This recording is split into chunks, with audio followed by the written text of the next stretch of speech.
चलिए तो आज का वीडियो स्टार्ट करते हैं। पिछले वीडियो में हमने 40 नंबर क्वेश्चन तक देखा था। अब यहाँ से 41 नंबर क्वेश्चन से हम लोग स्टार्ट करेंगे। तो 41 नंबर क्वेश्चन हमारा बोल रहा है कि which abnormality of urinary volume could include febrile state, acute glomerulonephritis, congestive cardiac failure या डिहाइड्रेशन। तो इसका राइट आंसर हो जाएगा ऑप्शन फर्स्ट, ओलिगोयूरिया। ठीक है, तो ऐसा क्या है कि आप ये बात समझो पहले कि जो ओलिगोयूरिया है इसमें क्या होता है। ओलिगोयूरिया में लो यूरिन आउटपुट होता है, लो यूरिन आउटपुट। ठीक है, हमने 40 नंबर क्वेश्चन में इस चीज के ऊपर डिस्कस कर रखा था, पोलियूरिया, ओलिगोयूरिया और एन्यूरिया के बारे में। चलिए नेक्स्ट क्वेश्चन देख लेते हैं। क्वेश्चन नंबर 42 देख लेते हैं। क्वेश्चन नंबर 42 पूछा जा रहा है कि how do ionized radiation like x-ray and gamma rays contribute to cancer development. जो आयनाइज रेडिएशन होता है जैसे एक्सरे है या गामा रे है, वो कैसे कैंसर के डेवलपमेंट में अपना योगदान दे रही है, कंट्रीब्यूट कर रही है। तो इसका राइट आंसर हो जाएगा ऑप्शन 2। ये डीएनए को डैमेज करता है जिसकी वजह से जो न्यूप्लास्टिक ट्रांसफॉर्मेशन होता है, ठीक है, उसकी वजह से कैंसर उत्पन्न होता है हमारे बॉडी के अंदर। चलिए क्वेश्चन नंबर 43 देख लेते हैं। 43 में पूछा जा रहा है कि what is the collective term used to refer to disease या infections that are transmitted through sexual intercourse. Sexual intercourse के थ्रू यदि कोई डिजीज ट्रांसफर हो रहा है तो उसका यहाँ पे ऑप्शन तो आप देख के समझ में आ जाएगा इसको। तो इसका रिप्रोडक्टिव ट्रैक इन्फेक्शन जो है वो उसका राइट आंसर हो जाएगा, क्योंकि यदि सेक्सुअल इंटरकोर्स के थ्रू हो रहा है तो इसका राइट आंसर ये होगा। ठीक है, आपको यहाँ पे ऑप्शन में क्या दिए हुए थे, रिस्पिरेटरी इन्फेक्शन पॉसिबल ही नहीं है, गैस्ट्रोइंटेस्टाइनल डिजीज नहीं, कार्डियोवास्कुलर डिजीज नहीं, क्योंकि यदि आपको सेक्सुअल इंटरकोर्स से यदि कोई डिजीज ट्रांसमिट हो रहा है तो वो रिप्रोडक्टिव ट्रैक इन्फेक्शन जो है ये होने के चांसेस हैं। ठीक है, चलिए नेक्स्ट क्वेश्चन 44 नंबर क्वेश्चन देख लेते हैं। तो 44 नंबर क्वेश्चन में पूछा जा रहा है which examination is commonly carried out in acute lymphoblastic leukemia to detect involvement of CNS। आपको पूछा जा रहा है कि वो कौन सा एग्जामिनेशन है जो कॉमनली कैरिड आउट करते हैं हम लोग एक्यूट लिम्फोब्लास्टिक ल्यूकेमिया को पता लगाने के लिए। ठीक है, और इसमें CNS जो होता है, तो चलिए इसके बारे में देख लेते हैं। इसका राइट आंसर क्या हो जाएगा। इसका राइट आंसर हो जाएगा CSF एग्जाम यानी सेरेब्रो स्पाइनल फ्लूइड, इसका इस्तेमाल किया जाता है। ठीक है, सेरेब्रो स्पाइनल फ्लूइड के मदद से ही हम लोग क्या करते हैं, एक्यूट लिम्फोब्लास्टिक जो ल्यूकेमिया है उसका पता लगाते हैं। ठीक है, तो सबसे पहले तो ये समझते हैं, ये जो ल्यूकेमिया है एक्यूट लिम्फोब्लास्टिक ल्यूकेमिया, इसको समझते हैं। तो सबसे पहले ये क्या है, एक टाइप का कैंसर है। ठीक है, ए टाइप ऑफ कैंसर, ठीक है, ऑफ द ब्लड, ब्लड का एक कैंसर है, and bone marrow, and bone marrow ये क्या करता है, व्हाइट ब्लड सेल्स को अफेक्ट करता है, that affects white blood cell, white blood cells. ठीक है, ये याद रखना है। और ये मोस्ट कॉमनली किस में होता है, तो इसको ये जो है चाइल्डहुड कैंसर के नाम से जाना जाता है, यानी चाइल्ड में ज्यादा होता है ये। ठीक है, तो इसको चाइल्डहुड कैंसर के नाम से भी जानते हैं, चाइल्डहुड कैंसर। ठीक है, तो ये भी आप याद रखें। चलिए क्वेश्चन नंबर 45 देख लेते हैं। अब 45 नंबर क्वेश्चन में क्या बोला जा रहा है, intestinal parasites of human are classified into which two main kingdoms. पूछा जा रहा है जो इंटेस्टाइनल पैरासाइट है ह्यूमन में उसको क्लासिफाई किया गया दो मेन किंगडम्स, किसमें किया जाता है। तो इसका राइट आंसर हो जाएगा प्रोटोजोआ और मेटाजोआ। तो प्रोटोजोआ मेटाजोआ, राइट आंसर इसका क्या हो जाएगा, ऑप्शन 2। ठीक है, देखिए यदि हम लोग इंटेस्टाइनल पैरासाइट्स के बारे में बात करें तो आपको पता होगा राउंड वार्म है, टैप वार्म है। ठीक है, टैप वार्म्स, ये सारे जो हैं ये हमारे प्रोटोजोआ और मेटाजोआ, इन्हीं दोनों किंगडम्स के अंदर ये सारे हमारे जितने भी पैरासाइट्स हैं ये सारे आएंगे, फ्लैट वार्म्स। ठीक है, चलिए क्वेश्चन नंबर 46 देख लेते हैं। Where are parasites like Leishmania donovani and Histoplasma capsulatum detected? आपको पूछा जा रहा है ये जो लिस्मानिया डोनोवानी और हिस्टोप्लाज्मा कैप्सुलेटम है, वो पैरासाइट जो है वो कब डिटेक्ट होता है, ठीक है। तो इसका राइट आंसर हो जाएगा किस स्टेज में, ऐसा स्टेज के बारे में, तो ये माइक्रोफेजेस जो होता है इसमें ये डिटेक्ट हम कर पाएंगे इसको, माइक्रोफेज में, ठीक है। तो ये आपको याद रखना है कि माइक्रोफेज में जो है हम लोग इसको लिस्मानिया डोनोवानी और हिस्टोप्लाज्मा कैप्सुलेटम को हम लोग डिटेक्ट कर सकते हैं। चलिए क्वेश्चन नंबर 47 देख लेते हैं। 47 में पूछा जा रहा है कि what is the term of the microbial disease that can spread from an infected person to a healthy person through various means like air, water, food and physical contact. यानी जो माइक्रोबियल डिजीज होंगे वो spread होंगे एक infected person से किसी healthy person में किन सब माध्यम से, तो एयर से, वाटर से, फूड से या फिजिकल कांटेक्ट से। तो इसका राइट आंसर क्या हो जाएगा, कम्युनिकेबल डिजीज, ठीक है। आपको पता ही होगा कम्युनिकेबल डिजीज के बारे में, जैसे कि अब कुछ एग्जांपल हम यदि देख लेते हैं तो आपको HIV एड्स तो पता ही है, फिजिकल कांटेक्ट जो है इससे ये होता है, ठीक है। फिर ट्यूबरक्लोसिस, TB, डेंगू, हेपेटाइटिस,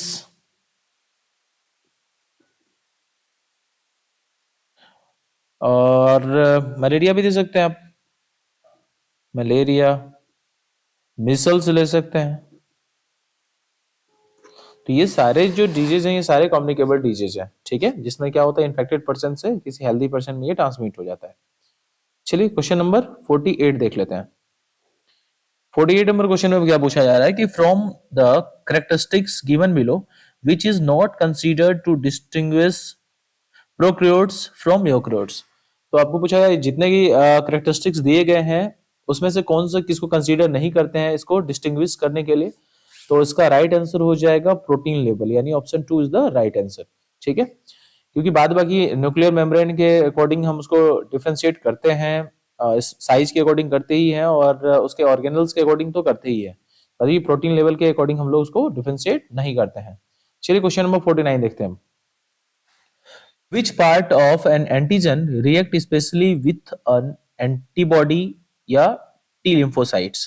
पूछा है वो कौन सा पार्ट है एंटीजन का जो रिएक्ट करता है स्पेशली एंटीबॉडी के और T लिम्फोसाइट से। तो वो पार्ट जो है वो क्या है, इपीटॉप है, ठीक है।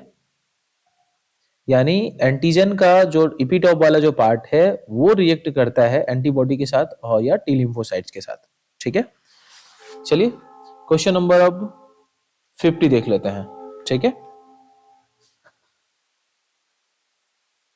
50 नंबर क्वेश्चन में पूछा रहा है कि which substance is distinct from antigen and enhances T cell activation by promoting the accumulation of APCs at a site of antigen exposure and by enhancing the expression of costimulator and cytokines by the APC। आपको यहाँ पे क्या है कि पूछा जा रहा है वो सब्सटेंस के बारे में पूछा जा रहा है जो कि डिस्टिंक्ट किससे हो रहा है, एंटीजन से, और एनहेंस कर रहा है किसको, टी सेल्स को, टी सेल के एक्टिवेशन को। तो इसका राइट आंसर हो जाएगा एडजुवेंट, ठीक है। अब इसके बारे में थोड़ा समझते हैं एडजुवेंट के बारे में, ठीक है, कि आखिरकार एडजुवेंट है क्या। तो आपको याद रखना है कि एडजुवेंट जो एक सब्सटेंस है जो कि हमारे इम्यून सिस्टम को एनहेंस करता है, ठीक है, जब कोई एंटीजन प्रेजेंस होता है उसके अकॉर्डिंग, ठीक है। चलो इसके बारे में थ्योरी थोड़ा लिख देते हैं।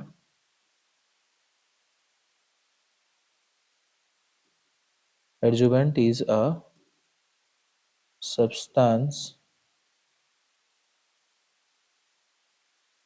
that enhances the immune system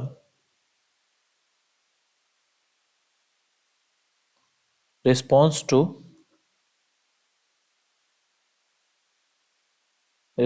to the presence of an antigen, ठीक है। इसको कॉमनली इस्तेमाल कहाँ किया जाता है, तो वैक्सीन के इफेक्टिवनेस को बढ़ाने के लिए भी इसका इस्तेमाल किया जाता है, तो ये भी आप याद रख सकते हैं। They are commonly used to improve the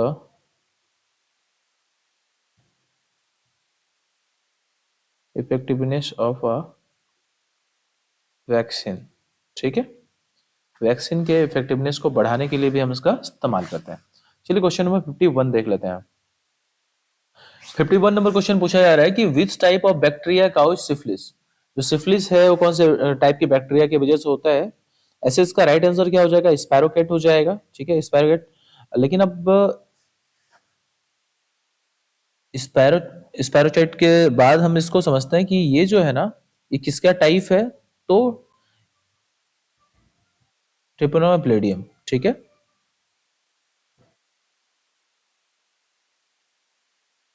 pallidum. आपको पता है कि सिफिलिस किसी वजह से होता है? ट्रिपोनोमा प्लेडियम की वजह से होता है। ठीक है, तो ये एक ग्रुप है स्पैरोचेट, और स्पैरोचेट्स इसी ग्रुप के अंदर जो है हमारा ये ट्रिपोनोमा प्लेडियम आता है। ठीक है, तो ये चीज आपको याद रखना है। चलिए क्वेश्चन नंबर 52 देख लेते हैं अब। तो 52 नंबर क्वेश्चन में बोला जा रहा है, at which state of syphilis venereal disease research laboratory VDRL test is perform. आपको पूछा है वो कौन सा स्टेज है सिफिलिस का जिसमें कि वीडीआरएल टेस्ट जो है वो परफॉर्म किया जाता है? तो उसका राइट आंसर हो जाएगा सेकेंडरी स्टेज। ठीक है, तो याद रखना है ये सेकेंडरी स्टेज को हम लोग और भी क्या बोलते हैं? तो लेटेंट स्टेज भी बोलते हैं। तो ये जो लेटेंट स्टेज होता है, इस स्टेज पे हम इसको डिटेक्ट कर सकते हैं। ठीक है, तो इसके बारे में थोड़ा जान लेते हैं। The test sensitivity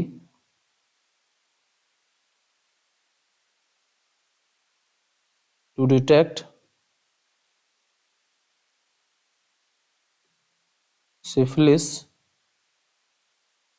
near 100% during the secondary and latent stage। ठीक है, secondary and latent stages। ठीक है, सेकेंडरी और लेटेंट जो स्टेज होता है यहाँ पे हम लोग क्या करते हैं? इसको 100% इसको डिटेक्ट कर पाते हैं। ठीक है, और लेस सेंसिटिव होता है कब? अर्लियर और लेटर स्टेजेस में। ठीक है, तो याद रखना है अर्लियर और जो लेटर स्टेज होता है, तो यहां पे क्या होता है? ये लेस सेंसिटिव होता है, लेस सेंसिटिव। ठीक है, चलिए क्वेश्चन नंबर अब 53 देख लेते हैं। 53 नंबर क्वेश्चन में पूछा जा रहा है कि what is the full form of ELISA. ELISA के फुल फॉर्म के बारे में पूछा जा रहा है। काफी आसान सा क्वेश्चन है, आप लोगों को पता ही है। इसका राइट आंसर क्या हो जाएगा? एंजाइम लिंक्ड सॉल्वेंट एसे। तो एंजाइम लिंक्ड इम्यूनोसॉर्बेंट एसे जहां पे भी है उसका राइट आंसर हो जाएगा ऑप्शन 2, इसका राइट आंसर हो जाएगा एंजाइम लिंक्ड इम्यूनोसॉर्बेंट एसे। चलिए क्वेश्चन नंबर 54 देख लेते हैं हम। 54 नंबर क्वेश्चन में पूछा जा रहा है कि immune complexes created in an in vitro system are measured by what. जो इम्यून कॉम्प्लेक्सेस जो क्रिएट किया जाता है इन विट्रो सिस्टम में, उसको मेजर किया जाएगा, किसके द्वारा किया जाएगा? तो इसका राइट आंसर हो जाएगा एंजाइम लिंक्ड इम्यूनोसॉर्बेंट एसे। इसके द्वारा हम लोग इसको कर सकते हैं, इम्यून कॉम्प्लेक्सेस को मेजर कर सकते हैं। ठीक है, चलिए क्वेश्चन नंबर 55 देख लेते हैं। 55 नंबर क्वेश्चन में क्या पूछा जा रहा है? which state facilitates easy manipulation of tissue in principle of fixation of tissue। तो वो कौन सा स्टेट है जिसमें क्या उसको हम लोग इजी से मैनिपुलेट कर सकते हैं टिश्यू को फिक्सेशन के लिए? तो उसका राइट आंसर हो जाएगा सेमी सॉलिड स्टेट। ठीक है, ऑप्शन 4 इसका राइट आंसर हो जाएगा। ठीक है, क्वेश्चन नंबर 56 चलते हैं। 56 क्वेश्चन नंबर पूछा जा रहा है कि which process is the lysis या dissolution of cells by enzymatic action probably as a result of rupture of lysosomes. यानी वो कौन सा प्रोसेस है जिसमें जो लाइसिस और डाइसोल्यूशन होगा सेल्स का एंजाइमेटिक एक्शन के द्वारा। ठीक है, उसका रिजल्ट क्या होगा? रप्चर या लाइसोसोम्स, रप्चर ऑफ लाइसोसोम्स, यानी जो लाइसोसोम्स के रप्चर होने की वजह से जो होगा, ठीक है, किसका? सेल्स का डिसोल्यूशन हो जाएगा या लाइसिस होगा। आपको पता ही है कि जब जो हमारा लाइसोसोम्स है वो रप्चर होता है तो हमारा बॉडी के अंदर जो नॉर्मल सेल्स है उसको वो लाइस करना स्टार्ट कर देता है। तो ये क्या, उसको क्या बोलते हैं हम लोग? ऑटोलाइसिस कहते हैं, ठीक है। यानी खुद के नॉर्मल सेल्स को ये लाइस करना स्टार्ट कर देगा, उसको बोलते हैं ऑटोलाइसिस, ठीक है। चलिए क्वेश्चन नंबर 57 देख लेते हैं। तो 57 नंबर क्वेश्चन में पूछा जा रहा है कि name the process which refers to treatment of the tissue necessary to impregnate it and into solid medium so that the tissue is rendered sufficiently firm yet elastic for the tissue sections of desirable thickness to be cut on microtome। एक process के बारे में पूछा जा रहा है जिसमें कि जो ट्रीटमेंट से रिलेटेड है, जिसमें टिश्यू को इम्प्रेग्नेट किया जाता है, उसको फिर माइक्रोटोम के लिए तैयार करके, माइक्रोटोमी के लिए तैयार किया जाता है ताकि थिकनेस उसका जो है डिजायरेबल थिकनेस के अकॉर्डिंग उसको हम कट कर सके। तो ये सारा प्रोसेस जो है ये किसके अंदर आता है? तो टिश्यू प्रोसेसिंग के अंदर आता है, यानी option B is the right answer, ठीक है। चलिए क्वेश्चन नंबर 58 देख लेते हैं। 58 नंबर क्वेश्चन पूछा जा रहा है कि which is the most satisfactory embedding medium used in routine histology. Routine histology के लिए जो मोस्ट सेटिस्फैक्टरी एम्बेडिंग मीडियम के बारे में पूछा जा रहा है, तो एम्बेडिंग के लिए हम लोग इस्तेमाल करते हैं पैराफिन वैक्स का। तो राइट आंसर इसका क्या हो जाएगा? ऑप्शन 2 हो जाएगा, ठीक है। यदि पैराफिन वैक्स के बारे में यदि बात करें तो ये क्या होता है? वाटर में इनसोल्यूबल होता है, ठीक है, insoluble in water but dissolves in toluene and xylene।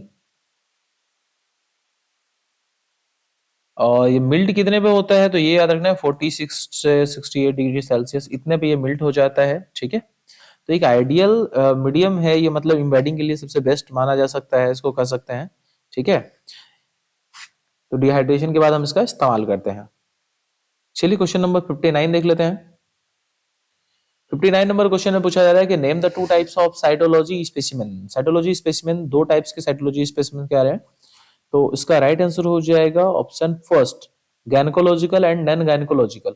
Gynaecological specimen और नॉन गायनेकोलॉजिकल स्पेसिमेन जो है ये दो टाइप के साइटोलॉजिकल स्पेसिमेन है, ठीक है। अब यदि हम लोग गायनेकोलॉजिकल स्पेसिमेन के बारे में बात कर ले तो इसके अंदर क्या आ जाएगा? तो इसके अंदर जो सर्विकल स्पेसिमेन जो होता है, यानी सर्विक्स से स्क्रैप करके निकाला जाता है इस स्पेसिमेन को, ठीक है। तो ये आ जाएगा इसके अंदर कल स्पेसिमेन, ठीक है। कहां से निकाला जाता है? तो इसको सर्विक्स से निकाला जाता है, ठीक है।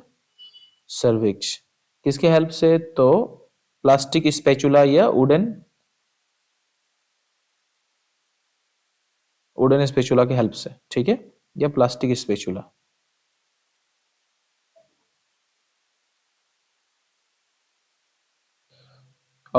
यदि हम और भी बात करें इसके अंदर और क्या आ जाएगा? तो वेल्वर बायोप्सीज और भी आ जाएगा। तो इसके अंदर एंडोमेट्रियल आ जाएगा, जैसे एंडोमेट्रियल के अंदर जैसे कि जो यूट्रस की लाइनिंग होती है उससे जो सैंपल को कलेक्ट किया जाता है, ठीक है। तो एंडोमेट्रियम भी आप ले सकते हैं इसके अंदर, सैंपल ऑफ एंडोमेट्रियम।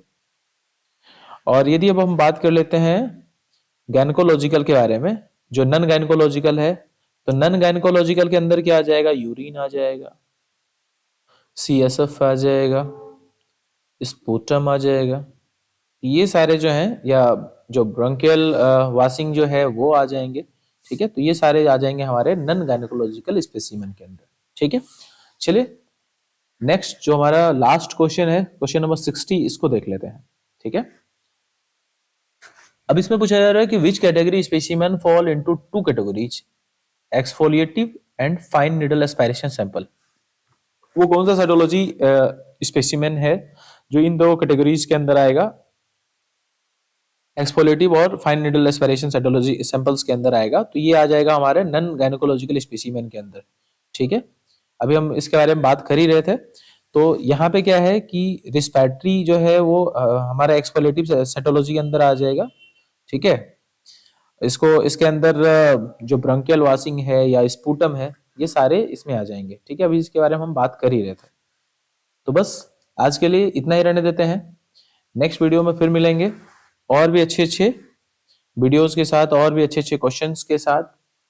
तब तक के लिए बाय बाय, टेक केयर।